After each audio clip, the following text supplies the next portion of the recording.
نحمده ونصلي على رسوله الكريم أما بعد. عن أبي هريرة رضي الله تعالى عنه قال قال رسول الله صلى الله عليه وسلم لا ترد دعوته. حضرت ابو ہریرہ رضی اللہ تعالیٰ عنہ سے روایت ہے کہ جناب نبی کریم صلی اللہ علیہ وسلم نے ارشاد فرمایا کہ روزے دار کی دعا کو اللہ تعالی رد نہیں فرماتے. روزے دار کی دعا کو اللہ تعالی رد نہیں فرماتے، یعنی اس کی دعا کو قبول فرماتے ہیں. ویسے تو ہر مسلمان کو ہر وقت اپنے رب کے سامنے دعا مانگتے رہنا چاہیے، اور پھر بالخصوص رمضان کا جو مہینہ ہے وہ تو مہینہ ہے ہی دعائیں مانگنے کا.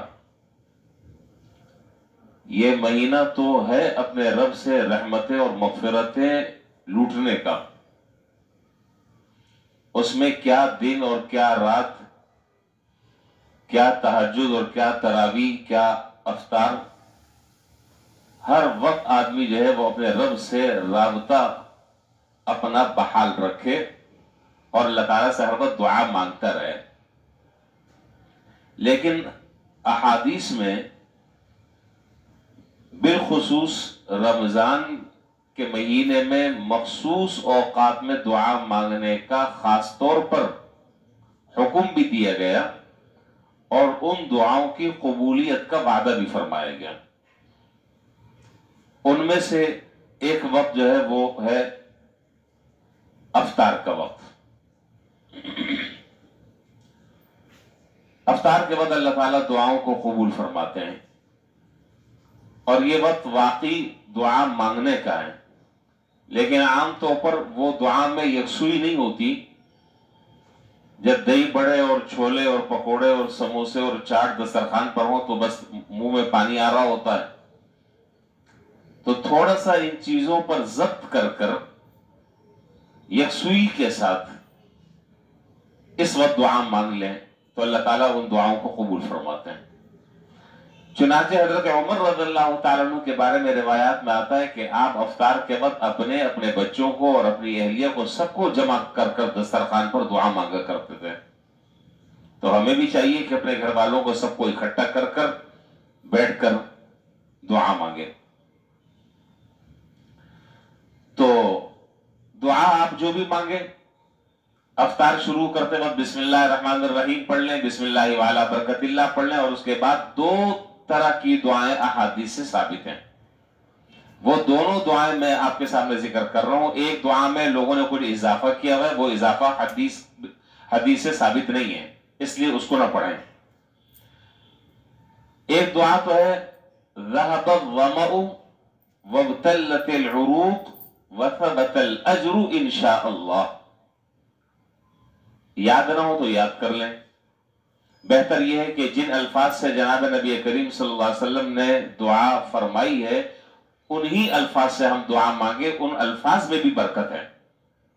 ویسے تو اپنی زبان میں آدمی جو جو دعا مانگتا ہے مانگے، اس میں کوئی پابندی نہیں ہے. اللہ تعالیٰ ہر زبان کو سمجھتے ہیں. ذهب الظمأ، پیاس چلی گئی. وابتلت العروق، رگیں تر ہو گئی.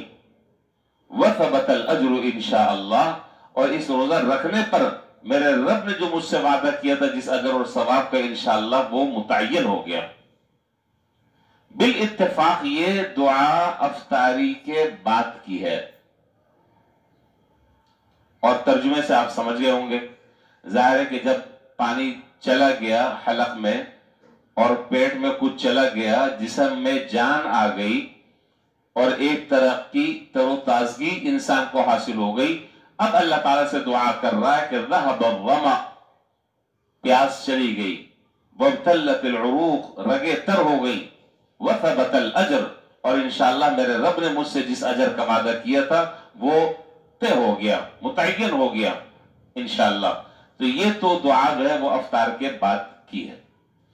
افطار سے پہلے کی جو دعا ہے وہ حدیث میں ہے کہ کان اذا افطر رسول اللہ صلی اللہ علیہ وسلم فقال